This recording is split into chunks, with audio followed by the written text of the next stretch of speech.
to reiterate, what I and many others are suggesting is the existence of a refined and advanced civilization across the Western world, including the Americas. That is, the actual Middle Ages, between the end of the classical and as late as the 17th century, when a reset process reached its zenith, with fire, flood, heliocentrism, and a thorough rewriting of chosen facts of history.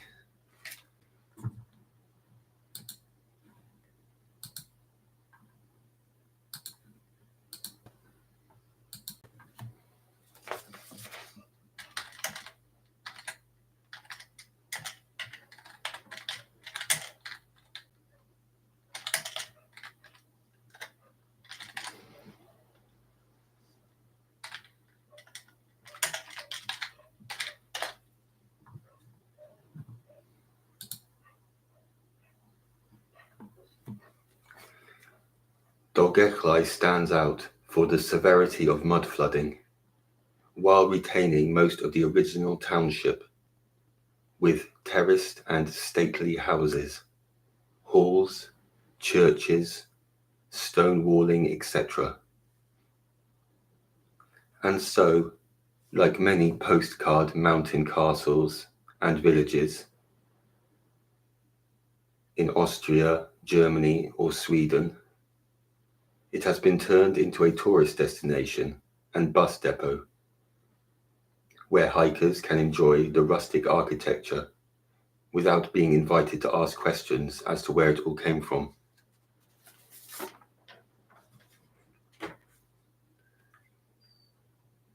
According to Wikipedia, the only thing to occur in Dolgellau, its entire background pre-1700, was the meeting of social council chiefs.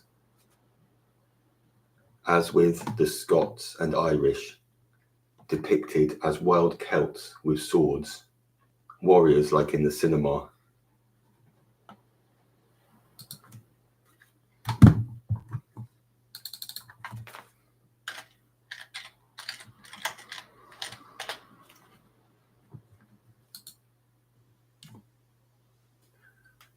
Then, the aptly named George Fox, Quaker, arrives in 1657, promptly to convert the town, claimed persecution, imprisoned, let out, and off to the US, to Pennsylvania, 1686,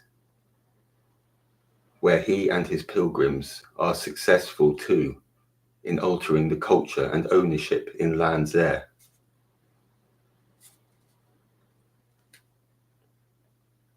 Cromwell at home,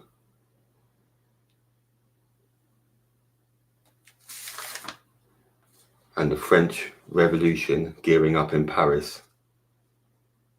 The change from the old order is completing itself.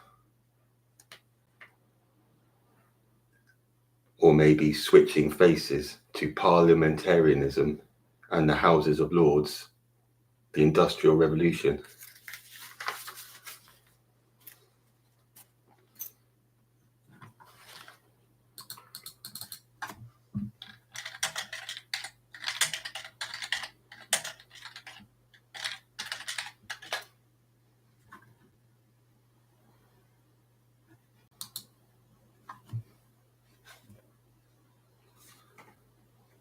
The predictable rebuild narrative has been attached to St. Mary's Church, saying it was built in 1200 and then rebuilt in 1716.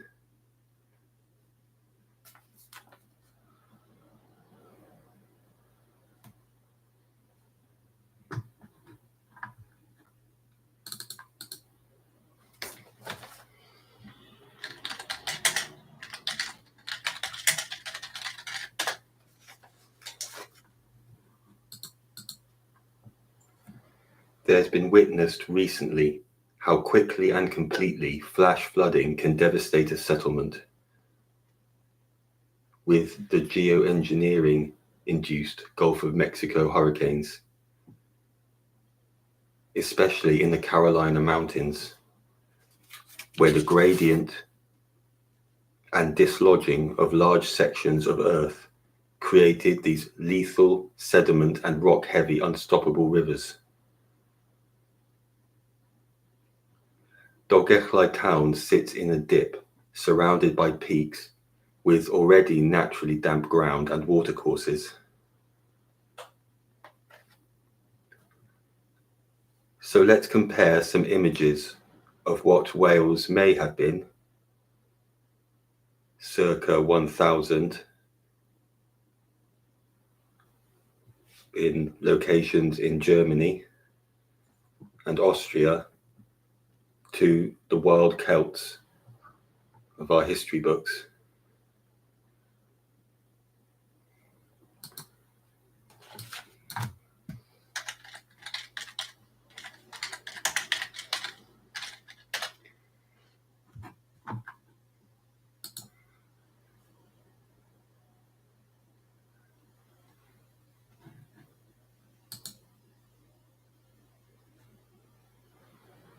So this is not too dissimilar to the solid cliff face-like type architecture that will be seen in Dolgellau.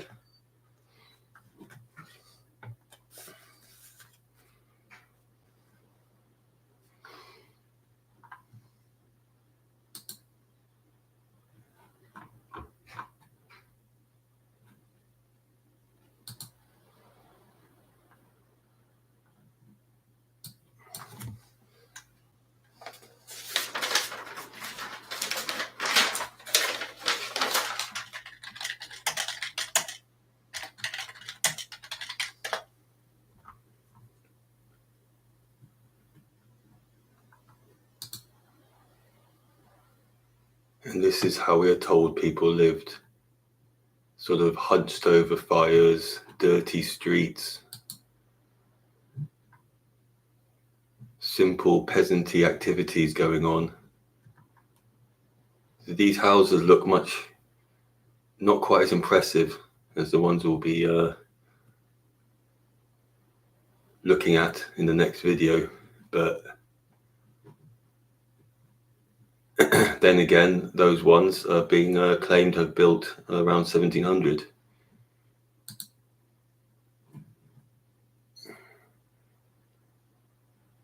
This is the general energy, the general vibe that's been passed down about that time. People sort of very simple-minded, dancing around, keeping chickens. But then we've got these incredible castles and palaces and churches